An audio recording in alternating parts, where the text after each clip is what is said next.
Viitorul e al tău, noi punem temelia. UTCB, construim pentru România. UTCB, Universitatea de Construcții București. Okay, thank you everyone. As mentioned in this slide, I'm Shibata, Director for Overseas Project in the Ministry of Land, Infrastructure, Transport and Trade of Japan, MLIT. Once again, thank you for inviting me to this seminar on infrastructure maintenance in Romania. And just like the seminar that held last May, I'm very happy to be able to participate in today's seminar as well. Wait.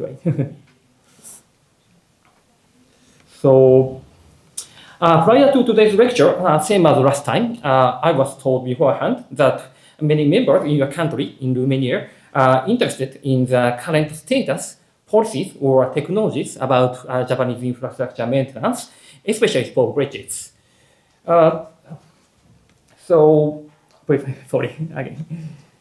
Therefore, I would like to give a lecture from the standpoint of the MLIT so that I can answer such questions.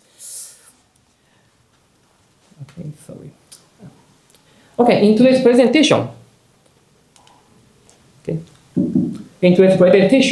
I'd like to divide my talk into three main parts. First, I will talk about background and issue on infrastructure maintenance in my country. First, I would like to introduce a major turning point about maintenance policy in my country. One of the major turning points in Japanese maintenance policy was the accident at the Sasago Tunnel, a highway tunnel in Japan, as shown in the photo below left. In 2012, as shown in the upper left figure, there were a concrete failing panel suspended from the concrete above the tunnel, and they were suddenly fell, and as a result, killing totally 9 people. The cause of the falling failing panel was due to lack of maintenance of the bolts, which is connected between the ceiling panel and the upper side of the tunnel. In Japan, of course, the law of road is already existed in this time, but however, this law only mentions the minimum responsibility about road maintenance for each road administrators. After this accident, MLIT had recognized this accident as serious accident and revised the law of road in 2013, the following year of this accident. And as a result, and as a first year of the maintenance, we have decided to start inspect bridges, tunnel, or other infrastructure in accordance with the new law. According to the revised new road law in 2014, a new road laws regulation was enacted. This new regulation clarifies that road infrastructure must be inspected once every 5 years. This is very important. Once every 5 years. And periodic infrastructure inspection is the important duty for all road administrators, which led to the start of simultaneous inspection. At last, starting in 2019, 5 years after the simultaneous inspection, we conducted a review about the result of inspection in terms of efficiency or the use of new technology. Currently, we are now proceeding second round inspection and preventive maintenance in the road maintenance. Next, I would like to explain the current status of Japanese aging infrastructure. This graph shows the percentage of the road bridges, tunnel, rivers, swords, ports, etc. that are more than 50 years old after construction. Gray show the percentage in 2020, beige in 2030, and red in 2040. The situation in Japan is such like this. Much of the infrastructure was built in 1960s, which is recognized as a high economic growth era in my country. And we are about to see an accelerating increase in the number of infrastructure that are more than 50 years old. So among these, focusing on road infrastructure such as bridges and tunnels, the percentage of those that are more than 50 years old after construction will be about 75%. in 2014, and for tunnel, about 53%, where this percentage is higher than for other infrastructures. Honestly, I'm not aware of any such specific regarding the peak construction of road infrastructure in Romania in terms of bridges or tunnels. But however, if there's some such construction peak, it is assumed that the establishment of the maintenance cycle or preventive maintenance based on this peak will be so required, I think. Next, here is a table summarizing Japanese challenges and items to be addressed in infrastructure maintenance. As I mentioned earlier, one of Japanese challenges is the rapid increase in the proportion of infrastructure that was developed after the period of high economic growth in the country.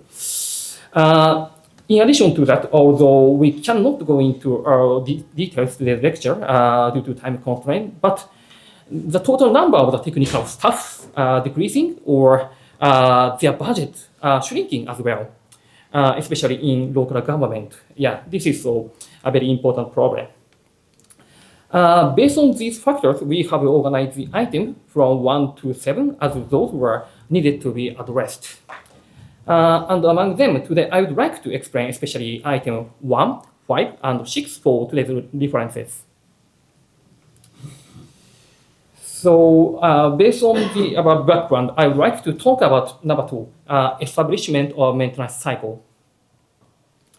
First, we would like to explain the trend in Japanese road-related budget. The graph above shows the budget for the government's direct budget, which has been maintained at approximately 1.4 to 1.5 trillion yen since 2010 in the initial budget. This scale is roughly equivalent to $10 billion in US dollars. Sorry, please again. In this amount, the red line represents maintenance and repair expense, which is in 2010 amounted to approximately 200 million yen, or only 60% of the total budget. However, after the accident at the Sasago Tunnel in 2012, the percentage of maintenance and repair expense has been increasing year by year. And recently, it has reached approximately 29% of the tunnel total, or 440 billion yen for the government's direct budget. Thus, MLIT is striving to secure the budget for maintenance and repair expense under the direct control of the government. On the other hand, the graph below is for local government's budget. And the same as the national government trends, the percentage of maintenance and repair expense is increasing. Among them, the most recent figures show that the ratio of maintenance and repair expense is 45%, and we consider it impressive that the ratio of maintenance and repair expense to the overall road project is higher than that of the national government. As you understand, it is possible to discern that Sasago Tunnel accident was a major turning point in Japan when we looking at the budget trend in maintenance and repair expense. So, okay, this slide then describes the essence or importance of road maintenance cycle, just like cycle. As I mentioned, legal inspection of road infrastructure began in 2014. But the first important element of the maintenance cycle is to develop an inspection plan and then inspect the road infrastructure based on this plan. Second, it is also important to implement a diagnosis based on the inspection results. Then, if there are any damages, it is important to repair it promptly according to the level of urgency or the importance of the infrastructure. Finally, we must not forget to record the results.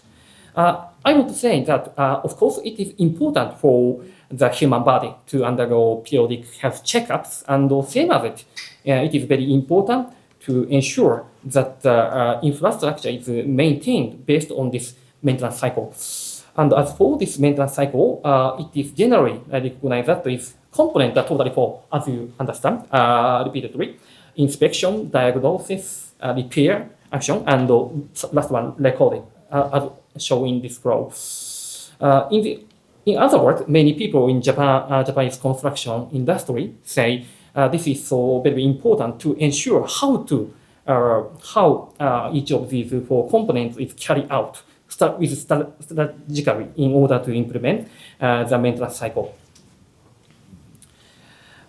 This is the next slide. As I explained repeatedly that diagnosis is one of the positions as a part of the maintenance cycle in Japan.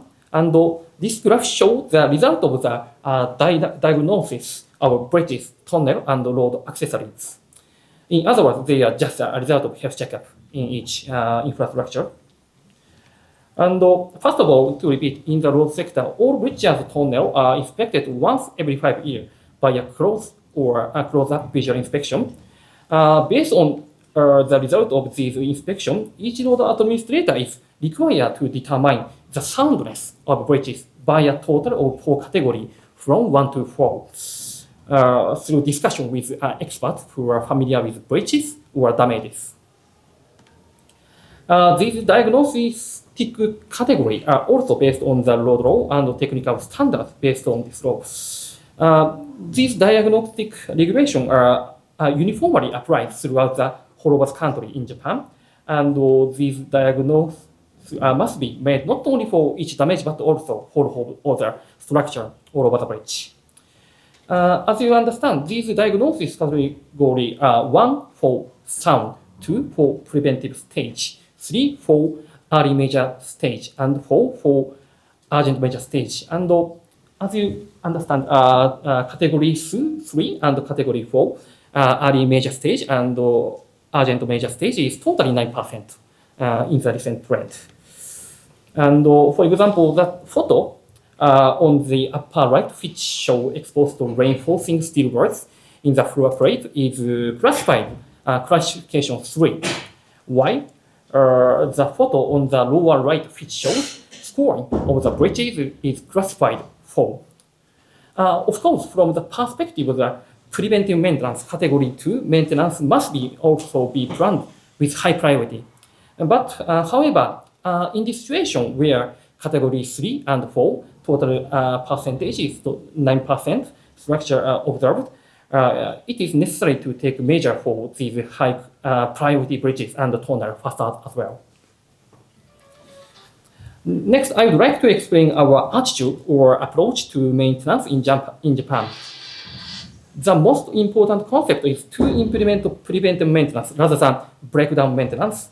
In other words, it is important to shift from breakdown maintenance in which repairs and other measures are taken only after failure has occurred in the function or performance to preventive maintenance in which repairs and other measures are taken before a failure occurs. In the image on the left here, breakdown maintenance is indicated by the blue line, and preventive maintenance by red line. And as you understand, it shows that the graph of preventive maintenance, red, will have a longer services, first of all, longer services life and lower the cost of each and every maintenance than the one of breakdown maintenance, blue line. Of course, as a result, the total cost can be reduced as shown in the image on the right. Next, the concept of preventive maintenance shown here with specific picture images. The important point is to maintain the functionality of each facility by repairing damage at a minor stage before it becomes serious and requires a large-scale response. The lower left photo shows just an example which was recognized as breakdown maintenance, where damage was left as it was and major repair were made only after the damage became serious. Specifically, the bridge superstructure was renewed by replacing the precast strap. On the other hand, as shown in the upper left photo, small-scale measure can be taken by repairing the damage at the minor stage. And also, as shown in the photo on the right, it is important to minimize the total cost including the use of highly durable material and labor saving during operation when using facilities. Okay, next, I want to provide additional explanation from the specific monetary benefits and cost savings. According to the result of the 2018 estimate by MLIT, if maintenance is performed based on the breakdown maintenance approach, it will cost approximately $82.8 billion for maintenance and renew our cost after 30 years. On the other hand, estimated based on the preventive maintenance approach resulted in an estimated cost of approximately $43.8 billion after 30 years. And as you understand, total cost reduction will be about 50%. And furthermore, the total cost over 30 years can also be reduced by about 30%. Thus, it is important to realize sustainable and efficient infrastructure maintenance by shifting from breakdown maintenance to preventive maintenance and improving efficiency through the active use of new technology and data. As mentioned above, I have explained the importance of shifting from breakdown maintenance to preventive maintenance from the perspective of future maintenance and management cost. However, but honestly, I believe that even in Japan, the maintenance cycle based on preventive maintenance may not be perfectly implemented in Japan, while the maintenance cycle has begun to be systematically implemented recently. We are in the process of shifting from breakdown maintenance to preventive maintenance. While this is my country's situation, I hope that Japanese effort or policy will be some of your country's help. Okay, I want to pass. So lastly, since some of your country's member mentioned that you are interested in maintenance technology implemented in Japan, so I would like to talk about last part, utilization of new technology and data. First, MLIT has a technology system called the New Technology Utilization System, NETIS we call, which is designed to actively utilize useful new technologies developed by the private sector in public work projects. This graph on the left shows the result of a trial calculation by MLIT comparing the cost and the process for inspection using conventional and new technologies. And as a result, it is estimated that the cost and the process for inspection can be reduced by 50% and 32% respectively on average when comparing the conventional and new technologies. In the past, as shown in the photo above, visual inspection were conducted by using inspection vehicles while traffic was restricted. But as shown in the photo below, the use of such as drone and other technology to check for damage is being actively promoted in Japan. In addition, since 2 years ago, MLIT has decided to utilize this inspection support technology in principle for part of the periodic inspection work of bridge and tunnels. For example, next, for pavements, the government is also promoting the use of technology that enables measurement of all items to be inspected while moving, rather than the conventional visual inspection. MLIT hopes to further promote the introduction of new technology in infrastructure maintenance to reduce total cost and improve productivity. We are also working on the creation of a platform for road data. In Japan, there are various types of data related to roads, such as facility specifications, inspection results, and traffic volumes. Based on this, the MLIT is promoting the creation of a database of various data collection and accumulated by road administrator. And we are now building a new data platform called Crossroad. This image is Crossroad. First of all, we have started to compile a database of road facility specification and inspection results for the area circled by the red dotted line in the figure. And in July 2022, we were able to compile a vast amount of data from road facility inspection nationwide and make this database available to the public. This slide shows the damage map database of inspection results regarding road facilities nationwide that is currently available to the public as well. In this map, when we click on a facility on the map, the facility specification, inspection data, and countermeasure status are displayed, as well as information on traffic volume. In this way, MLIT provides easy-to-understand information on the current status of infrastructure and issues through visualization of information such as inspection results of road facilities. We would like to further promote the digitalization and publication of data on road maintenance. Furthermore, although it is still a work in progress, we would like to promote the development of applications that utilize database and the use of AI to further improve maintenance efficiency. In this way, MLIT hopes to realize sustainable and efficient infrastructure maintenance while improving the sophistication and productivity of road and other infrastructure management. Okay, this is last slide. Finally, I'd like to introduce a bridge that is a symbol of the community in Niigata. Niigata is a rural area in my country and the city where I was most recently posted. This bridge is called Bandai Bridge, which spans the Shinano River. This is a very famous river in my country on National Route 7 in Niigata Prefecture, Japan. And it was opened 1929. It means more than 95 years old this year. This photo was taken during an event, but of course, automobiles are running well during normal times, ordinary situation. This bridge is just a major artery that supports a traffic volume approximately 30,000 cars per day.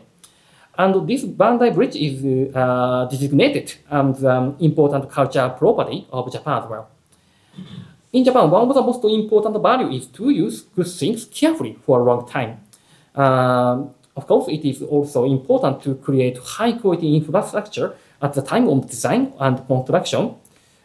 But however, as the number of aging infrastructure increases at one accelerating pace in Japan, it is becoming even more important to conduct appropriate maintenance afterwards and to reduce life cycle costs through these measures.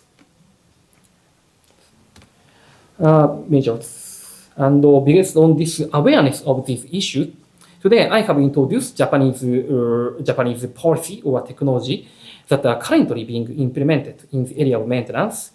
Although it is still a process of trial and error in my country, Japan is now starting a maintenance cycle for bridges and other road infrastructure. I hope that today's lecture will be some help to Romanian people. Thank you. Thank you very much, Mr. Shibata, for a kind of presentation. So we would like to accept your questions or comments, if any. So, Mr. Driver, please. Well, thank you very much, sir, for your such an outstanding presentation. I was impressed by two things, at least. First, you mentioned in that list 7 points. You mentioned public understanding and support for what you are doing.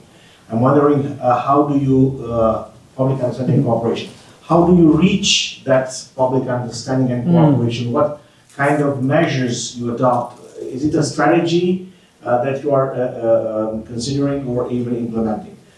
Secondly, you mentioned those maintenance cycles. You say somewhere that there is a 5 years, so you have inspections once in 5 years. Probably more things happen in between. I suppose you do not wait 5 years until you do an inspection. You do inspections probably in between. You also emphasize those rather mobile investigation methods. Do you have or do you consider permanent monitoring systems that would allow you to see in real time what's happening with a certain bridge. Mm-hmm. You don't need to send teams there, you don't need to send even drones. Mm-hmm. You have it on your computer. You just push a button and you see exactly what's the status of that bridge or that tunnel. Is it something you are considering in the future projects? Okay, thank you.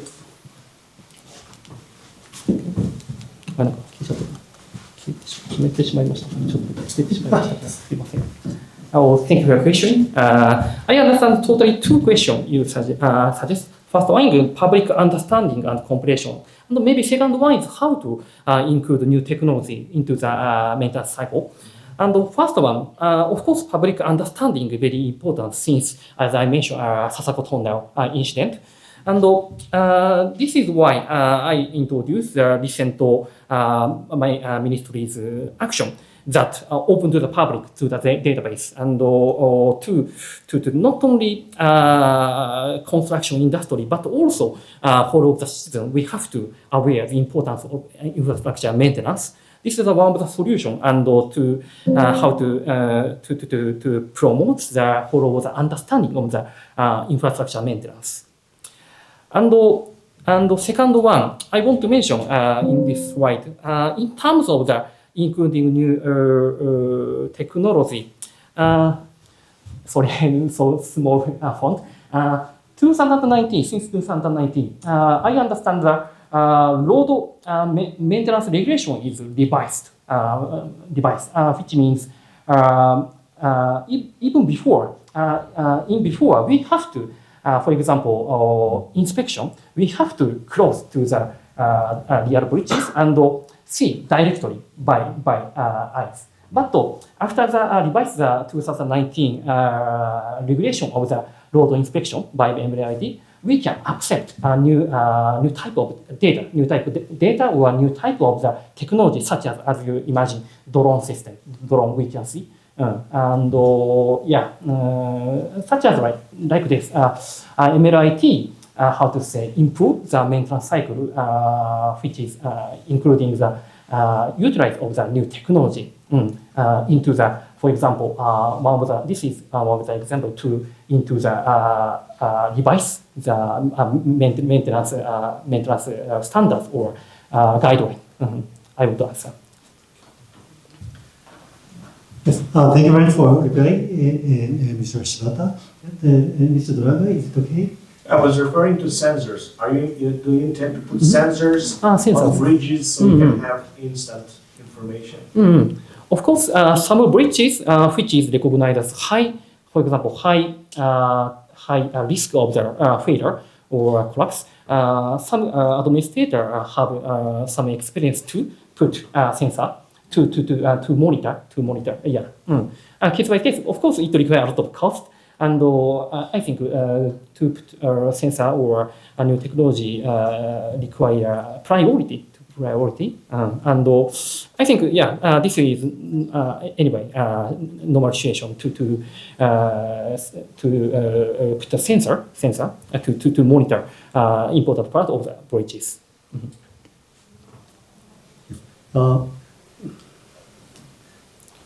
Yes, thank you very much. Just adding one point. In the large-scale suspension bridges, cable-stayed bridges, it is natural to establish a structural health monitoring system, which is composed by the sensor and the data collection systems.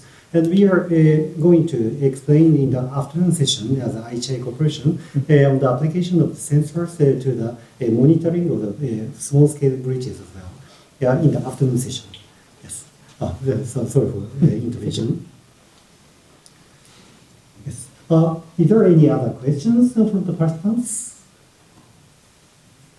If not, anytime a question is welcomed. Yeah. So, thank you very much, Mr. Shibata. So.